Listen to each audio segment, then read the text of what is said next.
Mummy શું બનાવો છો? કઢી બનાવું છું. મમ્મી હું તમને છે ને આજ અલગ રીતે જ કઢી બનાવતા શીખવાડું.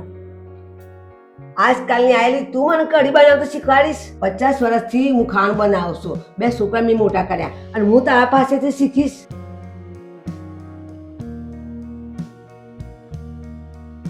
મમ્મી તારી બધી વાત સાચી છે.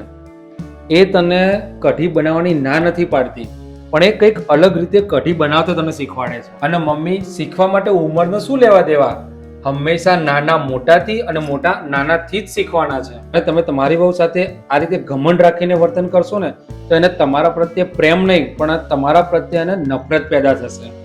તારી વાત સાચી છે બેટા. હું હાલ જ વહુને જઈને કહું. ચાલ વહુ તું કઢી બનાય અને તું મને શીખવાડ. धागों से बांधा एहसास तुमसे